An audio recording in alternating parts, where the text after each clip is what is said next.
What up guys, Otterpop here and welcome to another Dan vs. review. This is going to be the review for Season 1, Episode 14, Dan vs. the Barber. Now as usual, the link to the actual reaction is going to be down in the description below, but this is actually the place for the review, which actually, technically, the recap comes first as a sort of part of the review. So quick recap of the episode.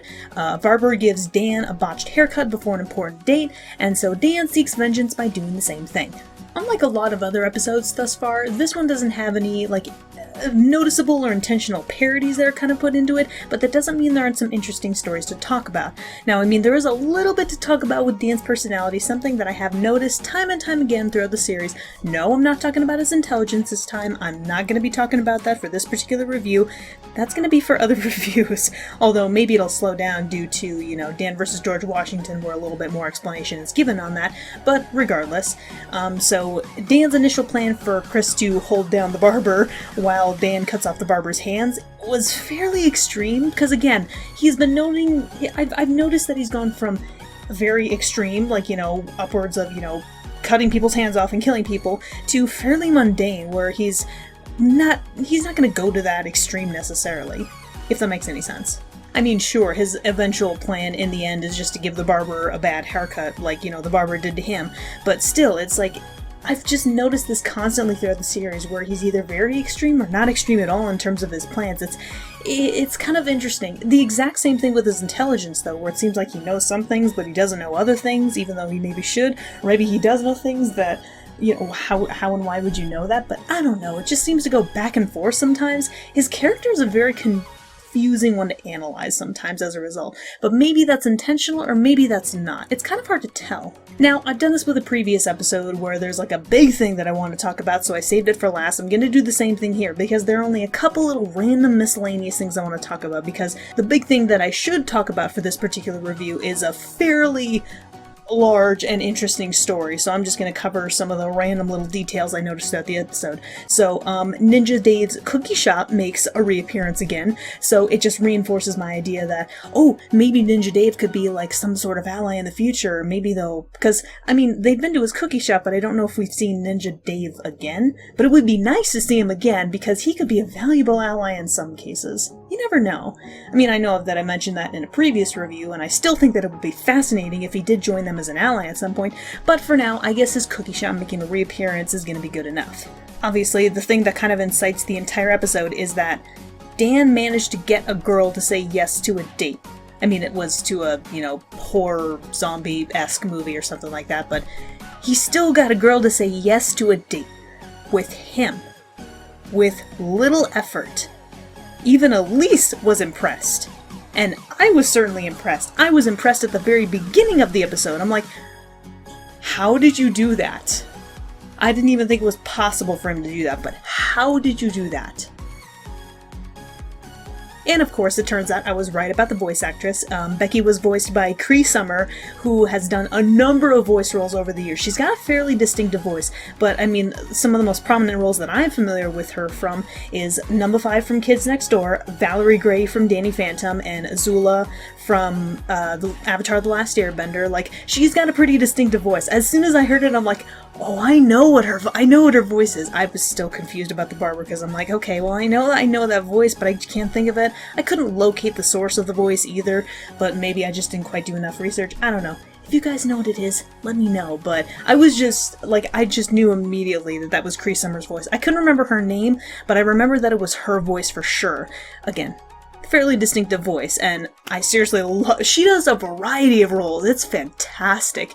She can play a friggin' evil mastermind like Azula to a friggin' badass like Number 5, and then, going to this small little role for Becky, so nice. She's definitely got a little bit of variety in some of her roles, but overall, so fairly similar characters, but they're still fantastic characters nonetheless. But that's all kind of anything about Dan and the random trivia. But now here comes the really interesting story that I didn't really know about, was a little bit of trivia about the Barber himself. There's a story here.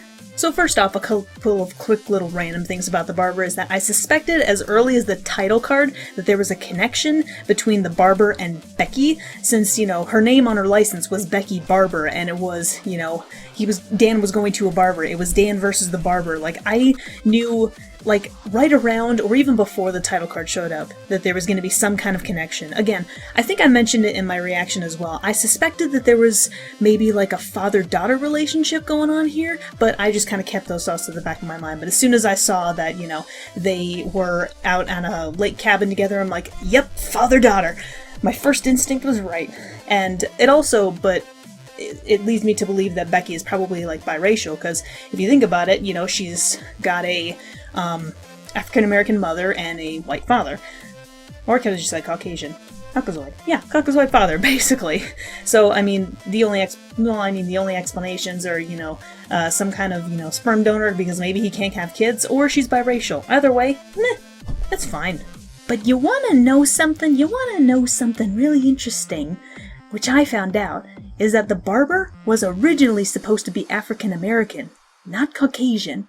Which kind of makes sense given Becky, but still. But yes, the Barber was originally supposed to be voiced by a guy named Tiny Zeus Lister. I can't remember which is his real name and which is his nickname. I feel like Tiny would probably most likely be his nickname. But he was apparently a fairly well-known voice actor. I kind of recognize his voice, but it didn't super stick out to me. But I also listened to the entirety of the episode with his voice instead of the final voice that they went with. And of course, again, he recorded all of those lines. Zeus did. He recorded all the lines for the entire episode, and there's a little bit of an animatic on it. Maybe I'll post a link to that in the description below. I'm not entirely sure yet. But he had his lines recorded for the entire episode, but in the end they ended up switching it completely. The official explanation was that I think it was the network that was overcorrecting for perceived racism, which made them accidental racists or something something along those lines. And I don't know, something about that explanation just didn't sit right with me. For one thing, the creators were not happy that the network forced them to do that. The network itself forced the creators of Dan Versus to switch it from Zeus to the other guy. Again, I don't even know his name. I recognize his voice, but I can't remember his name. But they forced them to switch from one actor to another. And while I can understand why the network did that, again, it still doesn't fully sit right with me, but I can kind of understand why the network did that. But it seemed fine to me either way. Again, I've heard the original voice lines with Zeus, and obviously I heard, what the final product was during my reaction. And in some ways, I kind of preferred Zeus's delivery of a lot of the lines. It seemed overall a lot more humorous. He seemed like he was putting a lot of effort and energy into it. If you listen to all of the places where he has a scene where his voice is used, you can tell that he's kind of enjoying the role, and he's actually trying to, get into the character very much. But apparently the network didn't want a black guy voicing a crazy character in a low-paying job in Dan Versus, which, as a writer myself, granted, I'm not a writer of, television shows, but I am a writer of novels and stories, but as a writer, I kind of feel offended by that statement. Or by that, notion or concept. I feel offended by that. Come on, the Barber has his own shop and lake home. Low-paying job? Seriously? You think that this guy has a... I know that it's, racially stereotypical for, African Americans to either work in or run a barbershop or something like that. I know that the stereotype exists there. I have watched Soul. That's kind of one of the only reasons that even came to mind.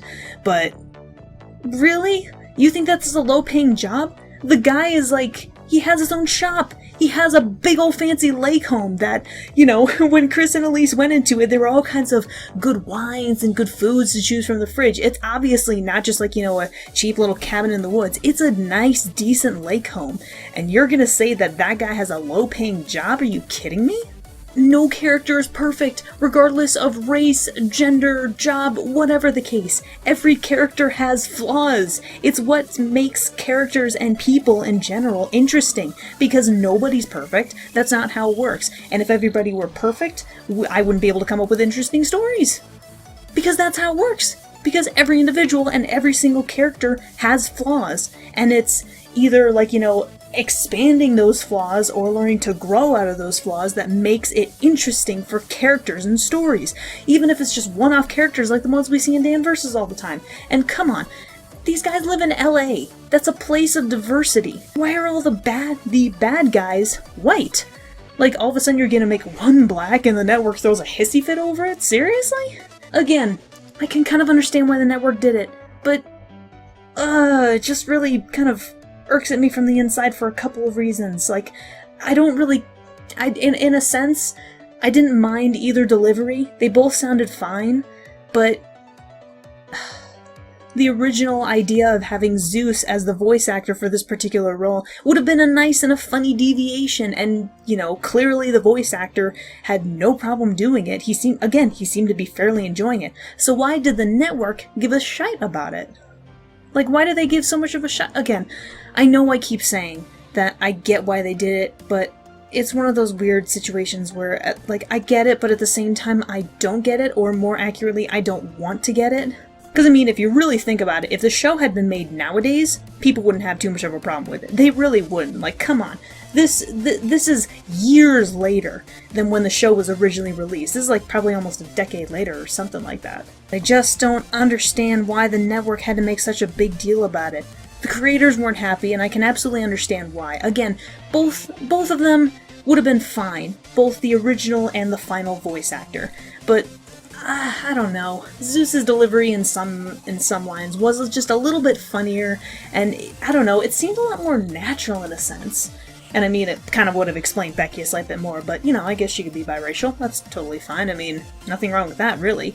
But, it just bothers me from a writer's perspective. You can't just lump all of the bad guy characters into the same group. That's not how that works. You can't have stereotypes, although stereotypes are going to exist either way. I was kind of stereotyping earlier.